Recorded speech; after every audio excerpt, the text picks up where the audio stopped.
Online থেকে অনেক কিছুই নিলাম, তার থেকেও ভালো কিছু অর্ডার দিয়ে বানিয়ে নিলাম। আসসালামু আলাইকুম, সবাইকে স্বাগত জানাচ্ছি আজকের ভিডিওতে।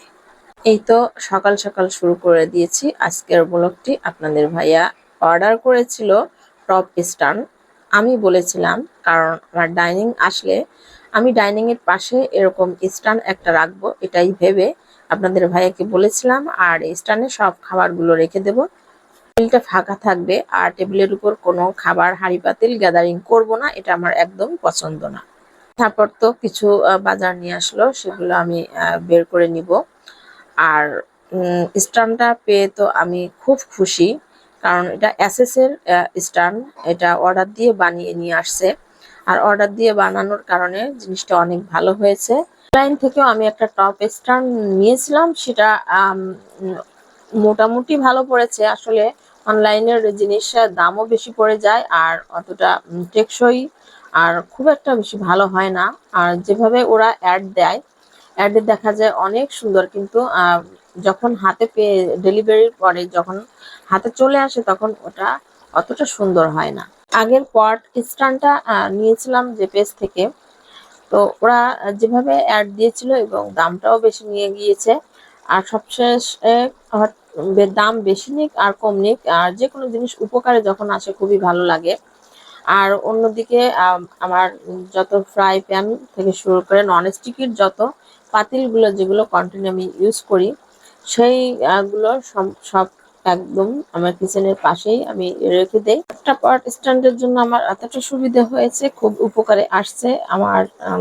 খুবই ভালো লাগছে যে না, জায়গা কম থাকলে কিচেনের আশপাশে সব এলোপাথারি হয়ে থাকে, এখন আর এলোপাথারি ভাবে থাকবে না। সব গুছিয়ে রান্না খাবারগুলো আলাদা এক সাইডে টেবিলের উপর রেখে দিতে পারবো। আর পরিশেষে আমার সব বাজারগুলো নিয়ে এসে এগুলো বের করে নিচ্ছি। এখানে 2 রকমের রসুন আছে, আর পেঁয়াজও একটু বেশি করে নিয়ে আসছে। এখন ঈদ চলে আসছে, আগে থেকে একটু বাজার করে রাখছে আর কি। আর দেশি রসুন আর ইন্ডিয়ান দুইটাই এখানে আছে। যে কোনো সবজি, শাক ভাজি, ডাল, আর রসুন যেগুলোয় খাওয়া হয়, আমার রসুন সবসময় একটু বেশি করে খাওয়া হয়। রান্নাতেও পেঁয়াজ একটু বেশি খরচ হয়। অল্প পেঁয়াজ দিয়ে আমি একদম রান্নাই করতে পারি না, এর কারণে পেঁয়াজ 5 কেজি থেকে 10 কেজির মতো নিয়ে আসা হয়।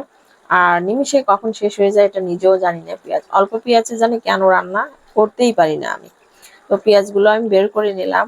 আর ফুলকপি রান্না করব। ফুলকপি রান্নার জন্য চিংড়ি অথবা ইলিশ দুটো কোনোটাই ছিল না, আর এই মাছগুলো দিয়ে আমি রান্না করতে একটু বেশি পছন্দ করি। আর আমি ছোট মাছ দিয়ে, অল্প কিছু ছোট মাছ ছিল সেটা দিয়ে ফুলকপি আমি রান্না করে নিব। আর সিজন ছাড়া ফুলকপি খেতে ভালোই লাগছিল। ঝোল পাতলা করে ঝোলটা রান্না করেছি, আর একটু সুন্দর করে কষিয়ে নিয়েছি ফুলকপিগুলো। তারপর মাছগুলো দিয়ে একটু ঝোলের পানি দিয়ে আমি রান্নাটা নামিয়ে নেব। আর এখানে আমি একদম কম মশলা দিয়ে রান্না করেছি, যার কারণে ঝোলটা একবারে পাতলা হচ্ছে আর কি, হয়েও গিয়েছে। আর খেতে মজার হলে তো পাতলা হলে কোনো কথাই নেই। আর পাতলা ঝোলটা আমার পরিবারের সবাই একটু বেশি করে খেয়ে থাকে। অন্যদিকে আমি একটু রসুন বেশি করে দিয়েছি, আর পেঁয়াজ দিয়ে শুটকি দিয়ে আমি কয়েক রকমের সবজি দিয়ে রান্না করব। ডাঁটা গাজর দিয়েছি, গাজর ছিল যেহেতু এর জন্য দিয়েছি, আলু আর বেগুন। বেগুনগুলো আমি একটু পরে দেব, আগে শক্ত যে সবজিগুলো এগুলো কষিয়ে তারপর বেগুন পরে শেষের দিকে দিয়ে দেব। আর শুটকিগুলো একটু সুন্দর করে কষানো হলে রান্নাটা দারুণ হয়।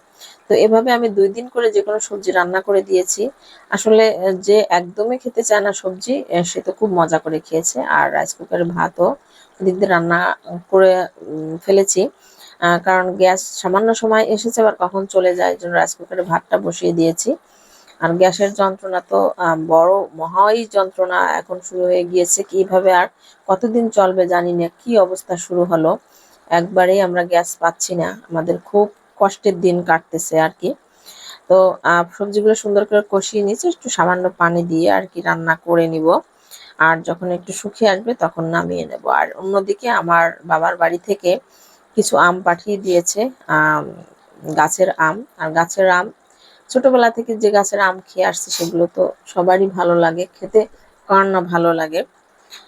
সবাইকে অনেক ধন্যবাদ আমার ভিডিও দেখার জন্য।